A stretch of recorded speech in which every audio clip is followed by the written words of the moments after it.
Welcome to On the Brink with Andi Simon. I'm Andi, and as you know, my job is to help you get off the brink. And so I find, or they find me, wonderful people to interview.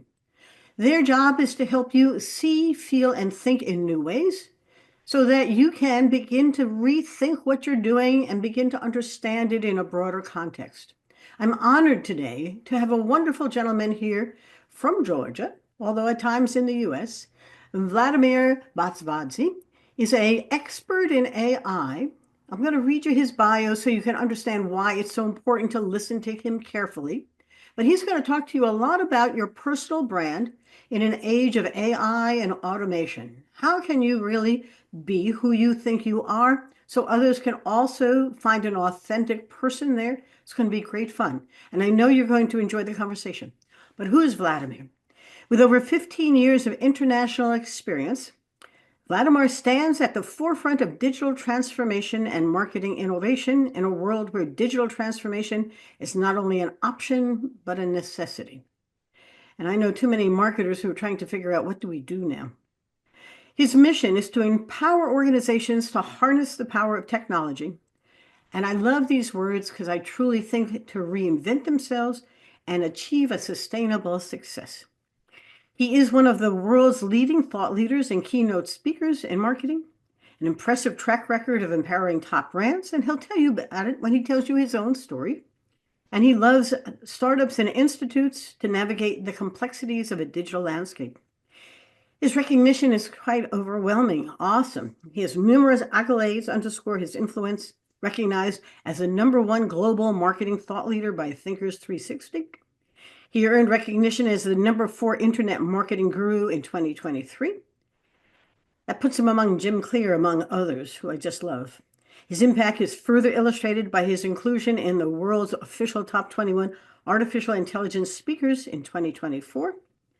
And I do think that it is really a great time for us to listen carefully. Remember, my job is to get you off the brink. So if you're trying to figure out, what do I do next? How do I soar? How do I reinvent myself? Today is here for you. And I want you to listen carefully to both the approach that Vladimer gives you and what the wisdoms are that we can take away with us so that we can do better together. Vladimer, thank you for joining me.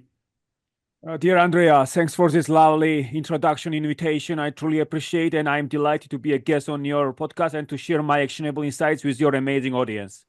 Well, I'm delighted you're delighted. Now, let's share your story because I can read a bio. But when an interviewee like yourself tells the story, it comes alive, and we're storytellers. And what we want to do is get to a point where we can help others tell their story. What's your story? Dear Andrea, thanks for this great question. I come from Georgia, country in Europe, and I moved to the United States when I was 18 in 2006. I was involved in a summer exchange work and travel program. I lived in Silver Spring on the outskirts of DC, and I had a week training. After completing a week training, I was sent with my friend to Menezes, like 25 minutes drive from DC, to work for 2 months. And I got my first job in the United States, which is why United States is very special, and US experience is truly worth its weight in gold. So I was in childhood, I was dreaming about experiencing the Western world, and especially United States, and that's why I was burning the midnight oil. And my dream came true when I moved to the US because I have done my best. So 2006, a new kid on the block in New York City. I moved to the New York City with an empty CV, empty CV. Nothing. Literally, my CV was empty. So I started networking. I started visiting New York City Public Library. I started pushing self-education. I was Bryant Park was my favorite place in New York City, and I think the frenetic pace of New York City is truly contagious. And I realized how important it is to build a personal brand in New York, because you move New York and you know nobody, so it is imperative to build your personal brand. So in 2006, not many people were using Facebook, and even Twitter had not been invented, because I think Twitter was it was created in 2006, and so nobody was using Twitter and Facebook, So I was pushing physical events, networking events, New York City Public Library, and I knew that I was going to go into overdrive to leave no stone unturned for my dreams and goals. And since that day that I moved to New York City, and I knew in my bone that I needed to build a personal brand and not to just build a career on my CV. No, I mean, so then, Twitter, Facebook, Instagram, YouTube allowed me to tell my story. I have capitalized on Twitter. For example, I built my audience from 0 followers to 57,000 followers from 2014 to 2020, from age 26 to 32, and so these 6 years truly laid a strong foundation for my success, Andrea. So in 2015, I was recognized number 65 B2B marketing influencer in London by Analytica, which is like a leading company. In 2017, I was included among top 100 virtual reality influencers by Analytica. In 2018, I was among top 100 digital transformation influencers. So three awards in 3 years, because I was tweeting. I was spending countless hours a day on Twitter. So I was building community. I was not just building a following organically. I was building community. So totally I sent 130,000 tweets on Twitter. So I mean, incredible. I put incredible efforts into building my audience, building my credibility, my reputation. Of course, many people don't like personal branding, but if they don't like personal branding, they should call it reputation.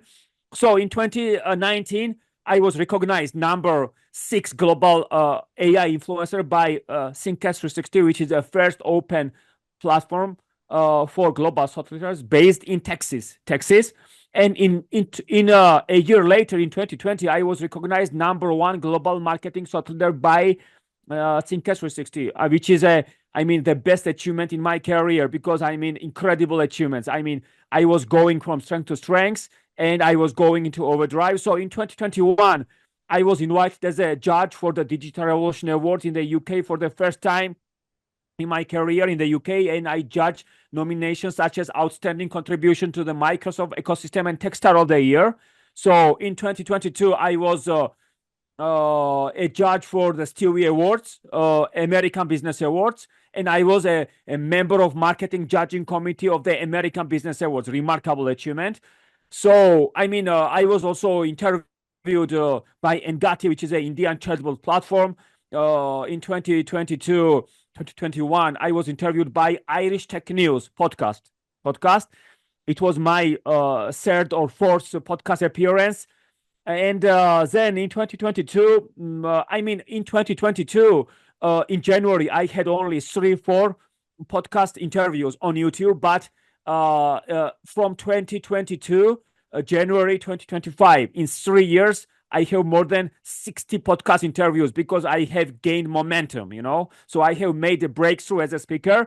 So many speakers bureaus assigned me as a speaker, dear Andrea, like Las Vegas Speakers Bureau, MSP Talent, All American Speakers, Champion Speakers. I was included among top 21 artificial intelligence speakers by AI Speakers Agency in London, alongside Nina Schick,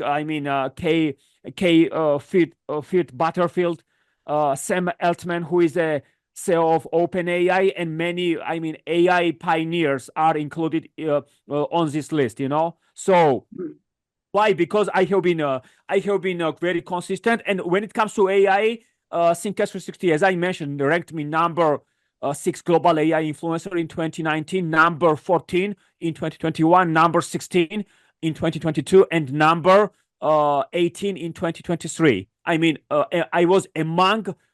have been among top 20 global AI thought leaders since 2019, 6 years. Among top 20 in the world. So success is not accidental. That I currently serve on the advisory board for the US AI Institute. I have spoken at the Center for the Fourth Industrial Revolution Azerbaijan, which network, which is part of the World Economic Forum. World Economic Forum, and my expertise is highly regarded in the region, not only in this region but also worldwide.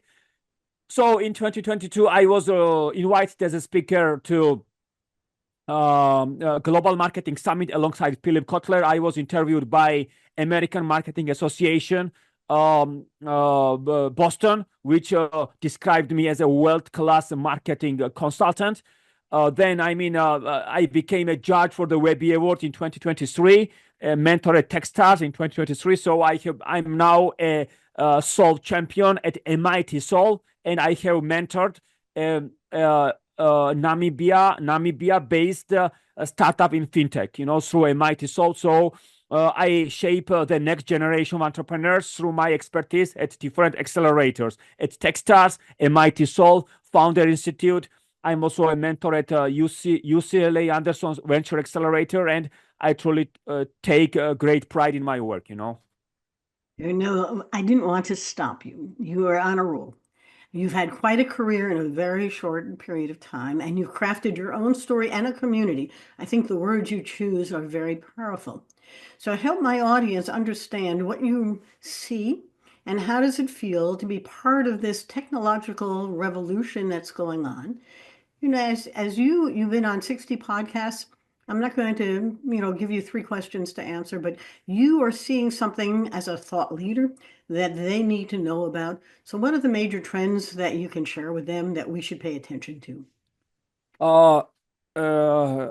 Dear Andrea, it's a great question. Just imagine that when Henry Ford created the car, a day before, someone bought 5,000 horses.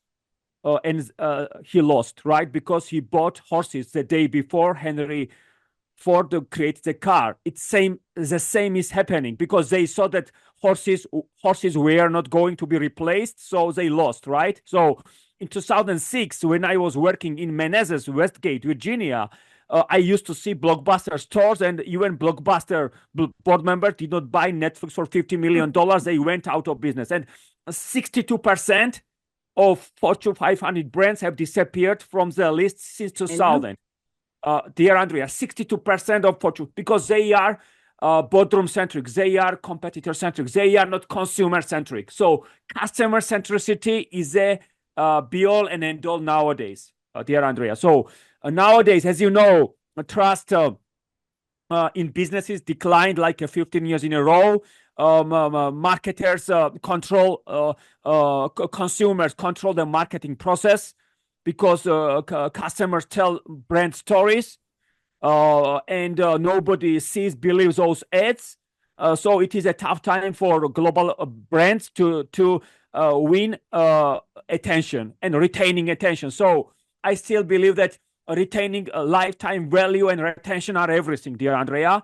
But many brands put all their resources in customer acquisition, and they forget customer retention, customer retention. So I think positioning brands as a media company is imperative, and capitalizing on generative AI tools like ChatGPT, Midjourney, Perplexity, and the rest of generative AI tools that are available at our fingertips, So last year, when I was speaking at global event, and when I asked my audience how many people were using generative AI tools like ChatGPT, only 5 people raised their hands, Oh my. But yes, only 5 people. So it is very few. So as I know, the recent research showed that only 10-50% of organizations use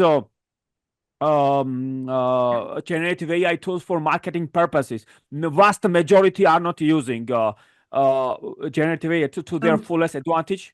Yes. Pause for a moment. I love generative AI. I became a fan almost as fast as I could figure it out. But I have other folks who don't understand it. But you make a very important point here because these aren't separate things. Part of it is that the marketing of their product no longer can be pushed out. We know that. People are now choosing, and influencers are influencing them, and they come in all flavors. But now the world of chat or generative AI opens up new opportunities for you to begin to create something. I don't want to lose our point of wanting to create a personal story. You created your own personal story. The amount of Twitter tweets that you did, I never could do. I'm on Twitter. I can't quite build that influencer. And I'm pretty happy I have 50,000 and you have 500,000.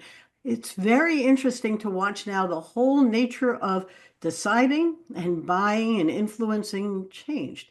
So give the audience some idea about how to do that. How can build a story using automation, make it authentic, but also why it's essential. Am I correct? Yes, so dear Andrea, my content was human 100% from 2014 to 2022, because I was connecting with my audiences. I was showing my heart, my smile, my compassion, my passion. I was showing gratitude to my followers for appreciating my content. So I was not on my high horse, because majority of people don't interact with their followers when they leave comments and when they retweet or like, but I'm very interactive. I love showing gratitude, because I come from Europe. So when I moved to the United States, I was very grateful for this opportunity. So the God helped me to open United States door through my hard work, through my persistence, through my discipline, and so I'm very grateful. So even to have such a great audience on Twitter was a step in the right direction for me. So I think anyone should become more interactive with their audience, dear Andrea, more interactive, because it's no longer about building a great following on social media. It's all about building a great community. So you may agree with me that building a great following on social media is very arduous and very laborious. It takes Yes. a lot of hard work. It's nothing is easy on social media because you need to have thick skin, you need to interact. I mean, it is a noisy digital world. So standing out, rising above the noise is very important. So you need to stand out. And I have always wanted to stand out. That's why I won so many awards. I was interactive. I built my LinkedIn Yep. based on my Twitter performance, dear Andrea. So when I was skyrocketed my presence in the ballpark of 55,000 followers, then people started recommending me, endorsing my skills. My LinkedIn is one of the best in the world, like 65 experiences, like 40 recommendations. I'm very honored that my Twitter performance has driven my LinkedIn growth, Instagram growth, Medium growth. So when they notice my hard work on passion on Twitter, they started following me across various social media channels. Do you remember Cloud Score? Yes. Yeah, so my Cloud Score was 80 in 2018. So if I could extrapolate from what I hear you, so the advice to the audience who are listening or watching you is that a brand is no longer a thing, it's a community. Mark Schaefer's written a book about the brand is now the new community, or the community is now the new brand, but belonging to it requires a different effort. You can't just simply tell them something. You need to show your gratitude. You need to become engaged in what they are interested in. And you need to have I mean, it's hard to have 150,000 people be your friends, but in some ways they all individually think that they are. So if I were going to advise someone on building a personal brand like you are, would I stay on Twitter and build it? Or what is your suggestion Yeah, for I mean, how it's to all build a about brand? Go ahead, it's tell it's us. all about starting small, building gradually, showing patience, thinking long term, because many people think short term and medium term, and it's all about thinking long term. And I love the quote of Jeff Bezos, who said that if you double the number of experiments you do per year, you are going to double your inventiveness. So Yeah. it's very important to become more experimental, more experimental. It's very important to be audience centric, not competitor centric or boardroom centric. No, audience centric. So, I mean, when someone pays attention to your content, I mean, you need to say thank you. When I was on Twitter in 2015, I left a comment on Gary Vaynerchuk's tweet, and he sent me a video tweet thanking me for appreciating his content, you know? So That by itself is so absolutely perfect illustration that you don't need to be concerned about expressing feelings or appreciation no, I or think showing up. Dear Andrea, it's very important to be interactive. As Gary Vaynerchuk has built his community and following and personal brand through communicating, and even 2015 when he sent me a first video tweet showing gratitude, I mean, it was incredible that such a big influencer on Twitter paid attention to me on Twitter. So I was very inspired by his action. So I think Gary is one of the leading pioneers in marketing nowadays. So it's remarkable what he has achieved in Vayner Media, or like one of the most sought after speakers. But so it is a great example that we need to become more interactive with our audience. We need to show gratitude. We need to inspire them. We need to so my takeaway is that if I can do it, anybody can do it. You know, I stood nowhere like 10 years ago. I had zero awards. I had zero LinkedIn endorsements, zero recommendations. But now I'm a one of the leading pioneers. I'm a Techstars, a judge for the Webby Awards, because my first award was the Digital Revolution Awards, but now I'm a Webby Awards judge because I was patient. You know. You know, I've had been working with a healthcare client for 7 years, and their marketing vice president had been in one of my development groups. And I'm listening to you and understanding why our conversation has gone from what the horses they used to buy, the media, the way they used to think about it, to this new world that is essential for them to shift into. And so whether it's a healthcare client or an accounting client, you have some wisdom for them that could help them think about it. I don't want to go away from your how to, but I want to make it a little more concrete around somebody who could actually use this in some fashion. What might they do? Your Dear thoughts? Andrea, just imagine that in the 50s and 60s, when our industry was transitioning from radio to TV, four biggest beer brands in the United States lost market share. You know, Yep. because they were focused on advertising on the radio, and they were forgetting and disregarding TV. They lost market share and they went out of business. You know, so it is a great. Great Yeah, story. but yes, it is a great example that transitioning from TV, from radio to TV, and from TV to mobile is really hard, you know. So it costs dearly for brands because they are not they don't adapt to the reality of the marketplace, you know. Well, and that is humbling on one hand, but it's also bold, brave, and courageous to begin to move into new territories. I mean, you did it because you said, I don't have anything, so let's try it. And it fit your personality and your persona really, really well. When you look back or look forward, there's AI and automation. Is there any particular way that ChatGPT or generative AI should be thought about for this kind of world? You talked about Twitter. What does the AI part do?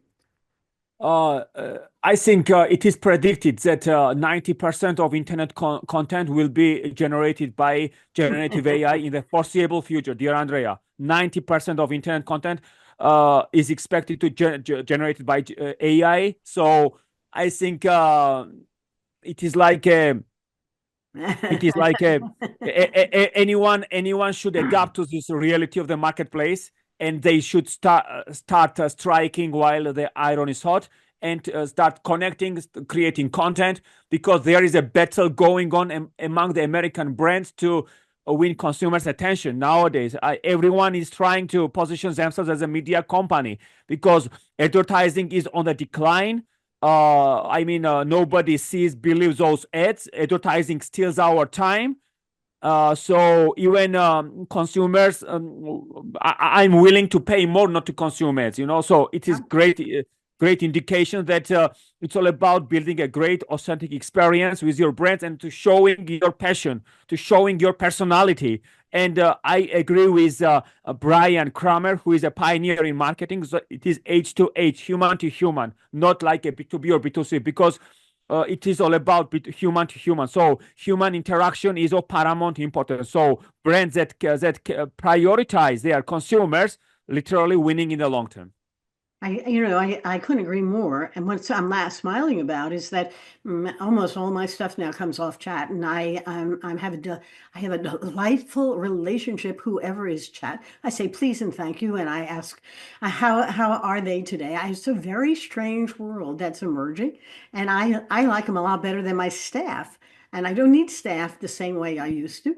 And they generate good stuff, not great stuff all the time, but we are generating an interesting portfolio for both ourselves and our clients. And I'm smiling as I'm listening to you because you're affirming that this isn't off the rock. This is exactly where this is no longer horses. This is a new car that's coming out, and we're going to Yes. better hop on fast, or it's going to leave us behind. I think this is really fun. Where are you going next? Where do you see the next opportunities for you? For me, next opportunity. Well, I'm now focused on delivering lectures. I see myself in the US in the future. And because I'm a mentor at Techstars, I work with some leading business schools. I'm also a judge for the Webby Awards. So I also work with speakers bureaus like MSP Talent, All American Speakers, Las Vegas Speakers Bureau. I have been featured in Success Magazine, a few days Yes. ago. Well, as an anthropologist, the anthropology of this transformation is very interesting to me because humans evolved over millions of years through culture and culture Yes. transformation.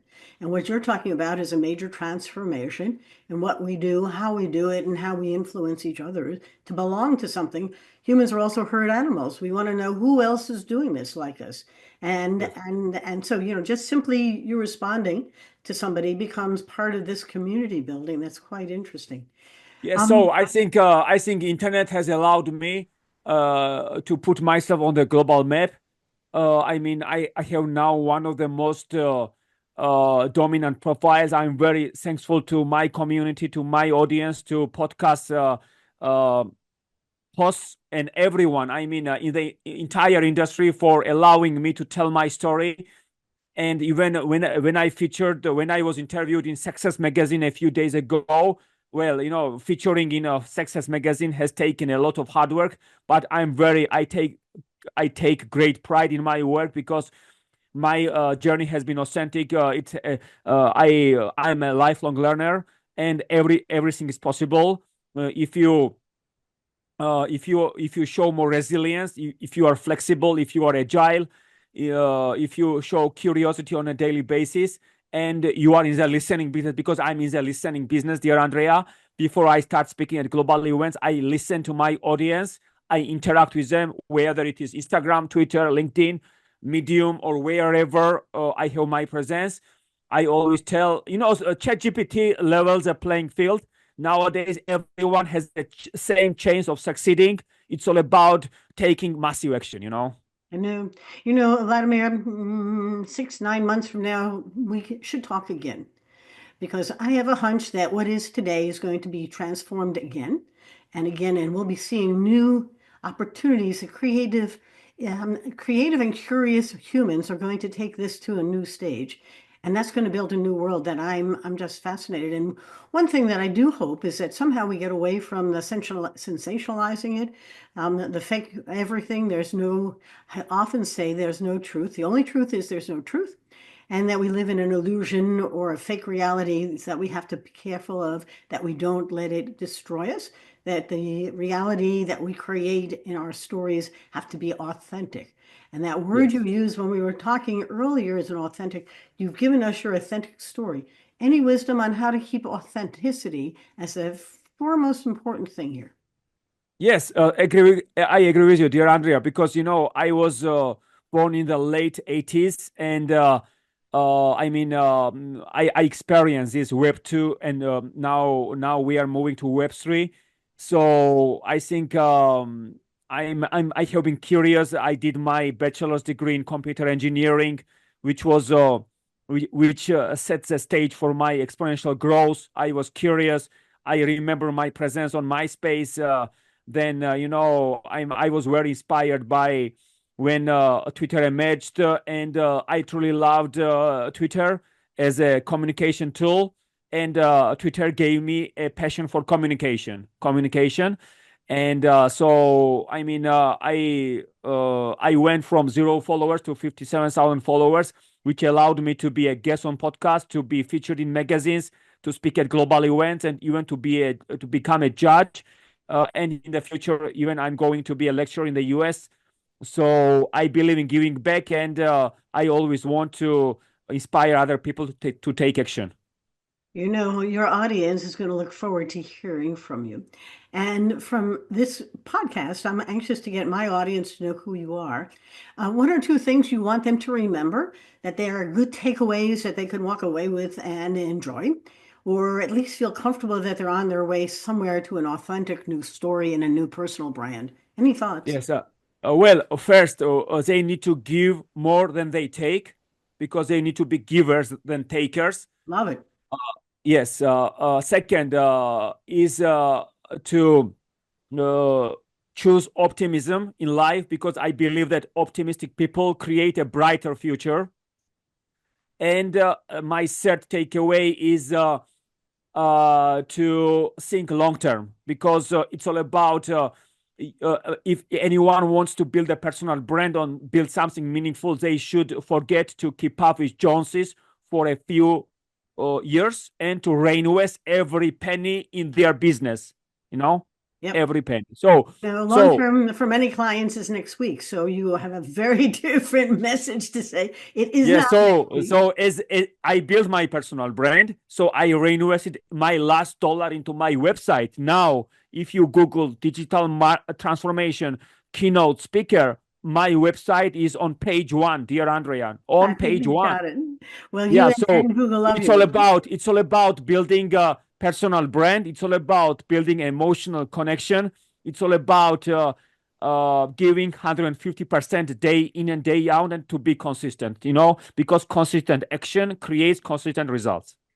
Vladimir, this has been a most profound conversation. I'm delighted that we are talking today. Let me wrap up because I want our audience to remember all of the messages that Vladimir is offering you is a new perspective on what you might have thought. I love his analogy to Henry Ford's and the folks who bought horses the day before that the new car came out. And remember the new car came out, they had to sell it to people because they weren't quite sure everybody should be driving. People actually put barbed wire around cars. They were terrified of it. So if you're afraid of ChatGPT, it's just like a new car. And once you hop in it, you're never going to want to do another thing.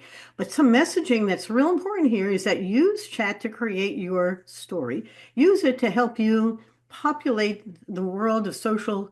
And don't think of social as weird or off. Social is the world. And now you have your time to begin to build a personal identity that's authentic using all the tools that are here. And don't see yourself in the old way, see yourself in the new. I know that my tagline is take your observations and turn them into innovations. Today is a day to do just that. So I'm going to wrap up with all of my wonderful listeners and those who are going to be sharing Vladimir's wisdom. Remember, my books are available at Amazon. On the Brink is how a little anthropology can help you change your business. Rethink. Remember, all the rethinks I love is the more of the yesterday is no longer tomorrow. It's about how women are changing their role in business. And Women Mean Business is my newest book, and it's 102 wisdoms from women, all of whom, a little like Vladimir, have said, no, the old is not any longer any good. This is our future. And together, as we rise, we lift others. Am I right, Vladimir? You're smiling. Yes, absolutely. Because I love this quote also: one today is worth two tomorrows. Oh, yes. So on that night, I'm going to say goodbye to everybody until you listen in, enjoy, share, and come on back because we're going to be doing this again. Bye bye now. Thank you.